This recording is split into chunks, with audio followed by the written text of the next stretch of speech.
Welcome to another international podcast on Metallwoche. When we just listen to the news over the last couple of days, we learned that the Swiss vote to curb immigration in referendum, the US votes to defend Japan against China, the labor market in the United States is not as good as expected, but the experts deceive the public into thinking everything is okay, even if the high heating bills are hurting more and more US consumers. Let's talk to a man who is known for not living in a dream world. Let's talk to Gerald Celente, director of the TrendsResearchInstitute and editor and publisher of the TrendsJournal. Welcome back, Gerald. Good to have you with us. Oh, thanks for having me, Michael. Always great being on with you. Thank you. Gerald, the new winter trend journal is out since last week. 51 pages, full of information. And you wrote in a note to subscribers, make no mistake about it, the events unfolding before your eyes are setting the stage for a transformational year. One in which the potential for meaningful change is equal to the potential for catastrophic change. What's on your mind here, Gerald? Look around the world, and you don't have to look too far. You just look east at Ukraine and what's going on over there. And now, of course, we know the dirty dealings going on behind the scene with the Assistant Secretary of State and the ambassador talking, that was taped, an audio tape, along with the inclusion and collusion of the United Nations bringing in Moon to basically overthrow a government. Like him or not, it's none of the United States' business. And how the United States looks upon the EU. And also all of the entanglements going on. This is nothing new, but what is new about it, it's being made public. Now it's in the public eye and ear. And then you go down over to Syria and Libya. You have civil wars going on over there. The destruction in Syria is just, these are metropolitan cities. And nothing is being done other than keep supporting the criminal elements that are trying to overthrow a government. Again, whether you like the government or not, that's not the issue. You have no business. Anyone has no business going into somebody's foreign affairs. And then over there in Bosnia, was it going on the 7th day now of demonstrations? Right. A total sellout. It was part of the Clinton administration's program and the neocons as well, and the multinationals to really take over. And as we know, that Yugoslavia was quite prosperous country at one time. Yes, it was cobbled together with other countries in the past, but so what other country really hasn't been? But, they were doing very well, but they needed to get them off that socialist program and get them into capitalism, and of course into the whole EU. And now it's destroyed the area. And then you go over to Yemen and Bahrain. Take a look at Turkey. Oh, it's wonderful what's going on over there. It's a civil war, basically, and it's going to break out into that. Look what's going on with the lira. It's at all-time lows. They're suffering as well as many other markets from the so-called tapering. So interest rates are skyrocketing, the economies are going down, and what does that mean? Oh, it's brilliant. Raise interest rates as your economy is sinking to protect your currency. That'll spur growth. So then again, you look all over the world. In Thailand, the people have been out in the streets now for 2 months. Protesting the government. Again, regardless of whether you agree or disagree, this is what's going on. And then, of course, and now you have this madman, Abe, over in Japan, poking away at China. And again, you've heard me say this many times, when all else fails, they take you to war. And Abenomics has failed, despite the trillions of yen dumped into the system and the increase in their money supply. It's done nothing to really spur the economy other than jolt the stock market. And of course, the equities are only owned by a very few. And even that's failing now. It's in a bear market. from rising some 57% over the last year. And again, you see what's going on in Argentina and in Brazil, the riots in the streets. So it's a destabilization like nothing, and I've left off a number of countries. We didn't talk about Africa, Egypt, or other places around the planet where there's destabilization. So I've never seen it like this before, and I've been in this business now 34 years. Gerald, you just mentioned Africa. I just want to know what was on your mind, because we all know that day in and day out, you always warned, you always said that the US should stay out of foreign countries. But what was on your mind when you heard now that the political leaders and even the German Bundespräsident, the German President Joachim Gauck, said Germany should play a bigger role outside and they should be involved even and with participation of German troops in Africa. When you heard this, of course, he said this for humanitarian reasons. The French are in Africa, we discussed this together. If you hear something like that, what would you advise the Germans? Stay out? Well, it's about money. It's about natural resources. Yes. I mean, everybody knows what it is. And, you know, what are the French are in Mali? They're right next to Niger, where they're, the uranium deposits, and they're mostly nuclear over there in France. And it's the same thing, all the natural resources that need to be exploited by the multinationals. And all the governments are frontmen, puppets. They're nothing more than the wise guys for the multinational mafia. Let's call it what it is. This is criminal activity.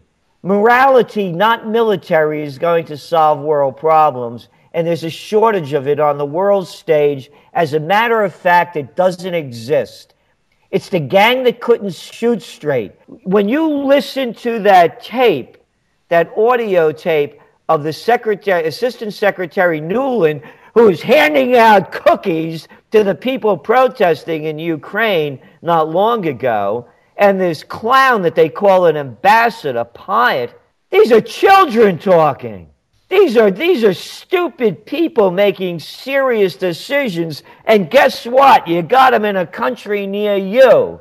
So what we have over here is a situation that I wrote about as one of the top trends of 2013, and it was war. And now you're seeing one media piece after another picking up on what I was writing about a year ago. This is very reminiscent to World War I, a very avoidable war, as most of them are, of course, set upon by ignorant people and military maniacs that had destroyed Europe at a time when it was growing and developing in a very, very civilized way. Now, of course, as we're going through a devolution, because things are getting not quite civilized, whether it's in culture or in architecture and artistry at many levels, but we're also seeing a destruction being put in place by maniacs in charge. I know that you very often talk about it, but when we go back in history, what you just said, you made a comparison over to World War I. When we have more and more of these executive orders of Obama bypassing the Congress, that is something we know all of history as well. It's a dictatorship. It's a takeover. And he's a flunky for the military-industrial complex and the multinationals. I mean, he's done nothing that he said he would do, and it's only going to get much worse. So in America, I mean, we've lost our rights over here. Our Bill of Rights has been shredded, and day by day, the Constitution is being discarded.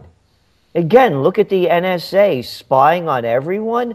I don't need some clown in a black robe who calls himself a judge to interpret a couple of sentences on the Fourth Amendment. This is a takeover. And most of the people here, you know, they talk about this football player who may be not even a football player, a kid out of college that's a prospect for football in the United States that announced he's gay.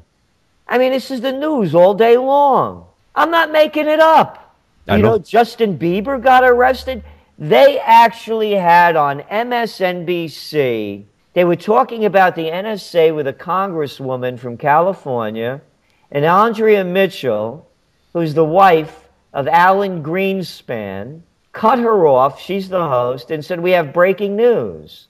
And they broke away to show Justin Bieber being arraigned in court. This is how stupid it's become. So the people don't know what's going on, and number two, most of the people don't care. There's a small element that does, maybe 5 to 10%. Gerald, we both talk about this for a long time, but I think we get it more and more official. You just mentioned in the new TrendsJournal as well, make no mistake, the whole game is rigged. And the stock market is manipulated, there are no human beings trading, it's algorithm trading. Everything is rigged, from the library to the foreign exchange to the energy markets, everything is rigged. What is the way forward? The way forward is to put back into place regulations that existed that people like the Clinton administration destroyed, like the Glass-Steagall Act. And it's to stop making the stock market a speculative game and making it an investment game. But those days are over. I mean, when I was a young man, there was no such thing as private equity groups, hedge funds, vulture capitalists. They didn't exist. So as long as it is what it is, you know, you might as well go to Las Vegas when you go to play stocks. As you mentioned, with the algorithms, with the high-frequency trading, and on and on. And again, this isn't speculation that the markets are rigged. And what are there? There are now investigations going on into the Forex. And what are we talking about? Trading about $5.3 trillion a day? Yes. And then you look, we know the LIBOR rate was rigged. And what did that affect? Some $700 trillion over the course.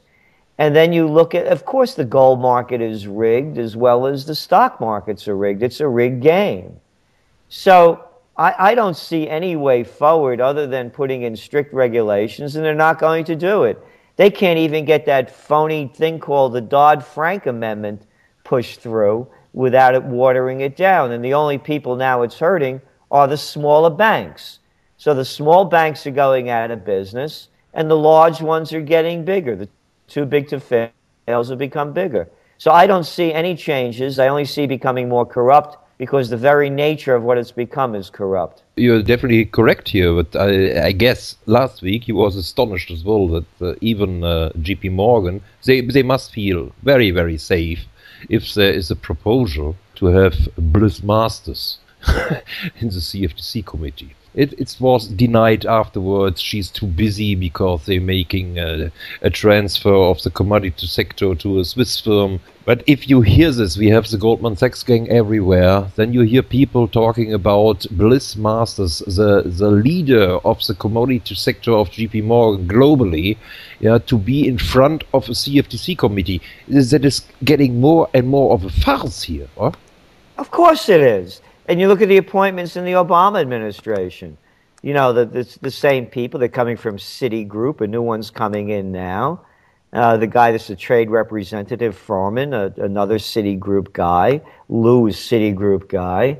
You know, so the whole thing is basically, it's Wall Street's hijacked Washington. And it's global. And let's not forget what JP Morgan Chase, well, they paid $13, $20 billion worth of fines last year. And they gave their head of the J.P. Morgan Chase gang a 74% increase in pay. Mm-hmm. I mean, this is unheard of. And then we have over here in the States, and I'm offended by this, we have the new vice chairman of the Fed is going to be Stanley Fischer. Well, Stanley Fischer, he was born in Zambia and is an Israeli citizen. Oh, he has dual citizenship. You know, save it for the kiddies. This is an outrage. That we have someone from another country just left from the central bank in Israel that's now the vice chairman of the Federal Reserve. And it doesn't even make the news. No, most people don't even know about it. Well, we don't have anybody in America? We have no Americans that could take the job as being another front man for the federal mafia? Gerald, it's a long time ago that or very early, you warned about the developments in China. Now you see that more and more figures are coming up. So even the figures there are probably rigged. But when you watch China, you said that if the West is not consuming, China will not produce. So what is on your mind here going forward with China? Well, when China's not producing, Australia, Brazil, Chile, Bolivia, all of those natural resource-rich countries, Canada, they're not going to be selling into China. So what I think China is going to do, despite, well, interest rates are going up there, Right. and Xi, the leader, said that they're not going to bail out the so-called shadow banking, but they are. And they have to keep the Ponzi scheme going, just like everybody else does. So I anticipate them to keep dumping in trillions of yuan to keep pumping up their failing system. It cannot sustain itself at the level it's at. And by the way, the same thing's going on in India. I mean, you know, what are they going to do? They've raised interest rates dramatically because of the outflows of rupee. And they're not going to be able to sustain it. So I believe that in one way or another, surreptitiously or openly, all the countries are going to keep dumping money into the systems to keep propping them up artificially. And in China, you know, China has over 1 billion people, 1.3 billion people, and 1 million problems. China's greatest fear are the people. And if they start having revolts over there, you know, they're not going to be able to put them down, and they know it. So they're going to do everything that they can to keep juicing the economy. But it's not going to work, and I think interest rates are going to continue to climb, and they're going to climb worldwide, by the way. And that, to me, is what's going to crash the system, and because this has been an interest rate recovery. And then when that happens, they'll dump more stimulus in overtly, and then I see the price of gold and silver going up at the next round of quantitative easing, but they won't call it that. Maybe they'll call it Yellenomics in honor of the new chairperson. No, was it Fed chair? She doesn't want to be called chairwoman or chairman, so she wants to be called Fed chair. As we speak, she's doing her first public remarks in front of the Senate or in front of the Congress. I'm not sure today, and the next time it's on Thursday. But her first press conference as a chairperson, not per woman, will be in March.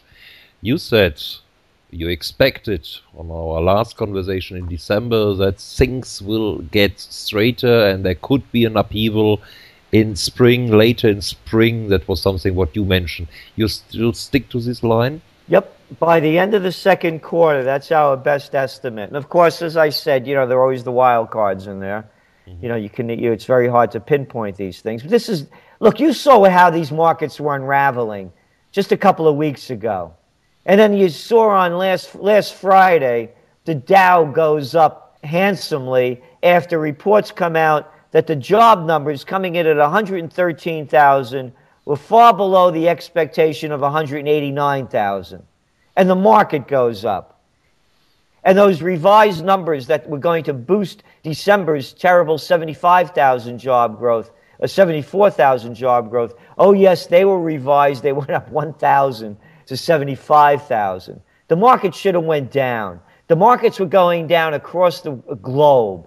This is being artificially pumped up. It's only going to last so long. I believe there's going to be a financial panic by the end of the second quarter. They cannot sustain this. The only thing that's keeping it going up is the stimulus being pumped in. That what's that word that the head of the European Central Bank you have over there, the Goldman Sachs gang head, Draghi? Was it not ongoing monetary transactions? What is it? Outright monetary transactions. Exactly. OMT, outright monetary transactions, right. Yeah. I mean, come on, who could make up a BS word like that? Dumping money in as you need it. Yes, Gerald. Yes, we both know this. But there's one topic I found in the TrendsJournal, and I just want to, for the subscribers and for new listeners who are maybe or would like to subscribe, there's a very interesting point involved. Not so often discussed. We hear a little bit, and here in Europe we hear more about Obamacare, but there's a topic, and you called your medical data is a hot commodity. what's mining your medical data history and why. So could you elaborate a little bit what's on this story? Because I think that is something people should know about. Well, everything that you have medically is now available basically throughout the entire system, and they're selling it. So they're not only fixing you up, they're selling you out. There is no privacy at any level anymore in the United States. But on the other hand, too, the upside of it is that your medical information now is also available in terms of whether you need a quick diagnosis of something or a medical history. It's readily available for everyone. So it's quite disturbing. And by the way, they just announced again another postponement of other Obamacare features. This thing is a total debacle. And again, it has nothing to do with partisan politics. But most importantly, Michael, it should be looked upon as this is just another failure of the many programs that the government puts out.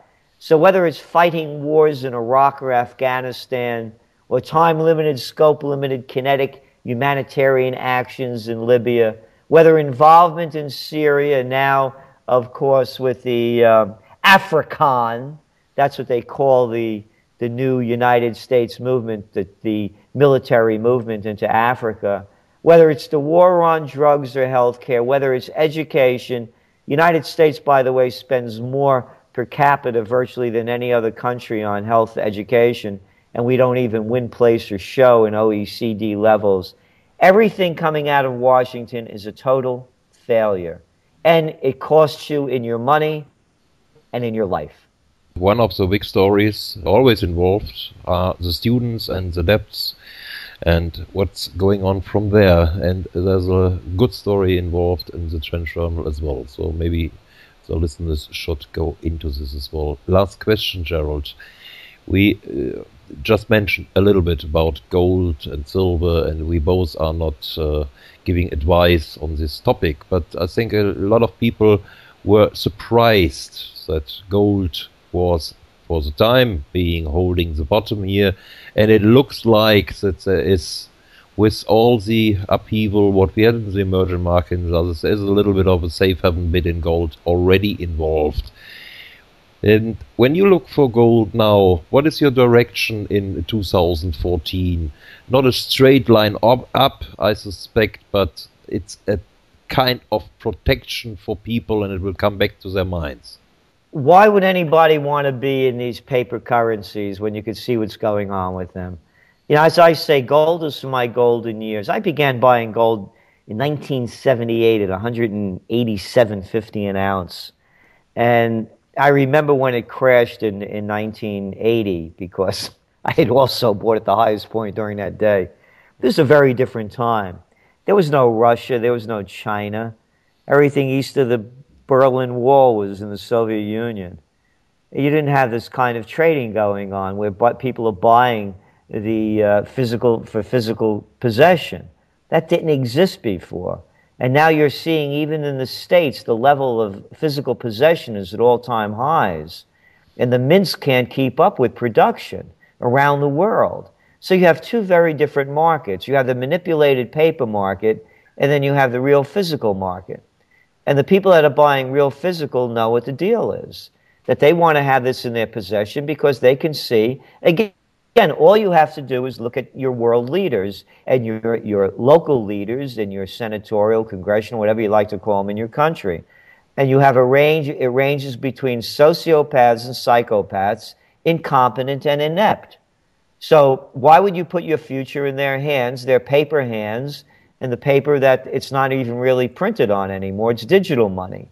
So I see the future of gold very strong. I believe, as I said, there's going to be another round of quantitative easing. When that happens, gold prices, I believe, are going to go back to levels they were before they were artificially knocked down. And again, to me, it's an artificial knockdown. And gold has begun the year very strong. While all the equity markets began on a low note, particularly in emerging markets, the gold market started off with strength. So again, but realistically, they could knock it down at virtually any time because the game is rigged And the New York Federal Reserve Bank has its own desk on the trading floor at Wall Street. I know. So you can see how rigged it is. If I remember right, Gerald, it was Henry Ford, and he said, if I have to have a decision or a choice to trust in a political or to trust in gold, my trust is in gold. I think it's 100 years old, this quote, and it's still the same and it's still right.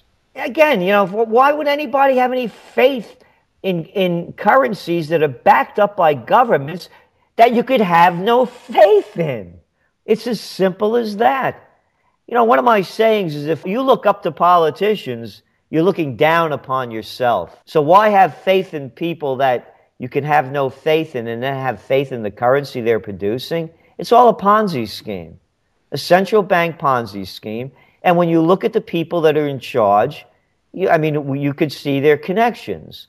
Whether you have Draghi from the ECB, who was a former, the head of the European division of Goldman Sachs. You have Carney over there in the Bank of England, former Goldman Sachs guy.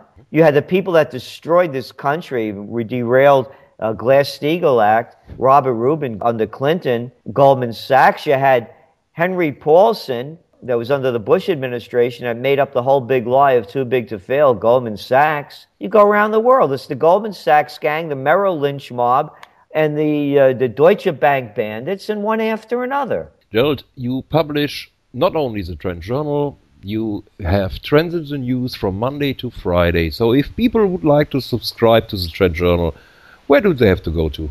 Very simple. TrendsJournal.com, TrendsJournal.com. And also, of course, we put out a German edition as well. You got it.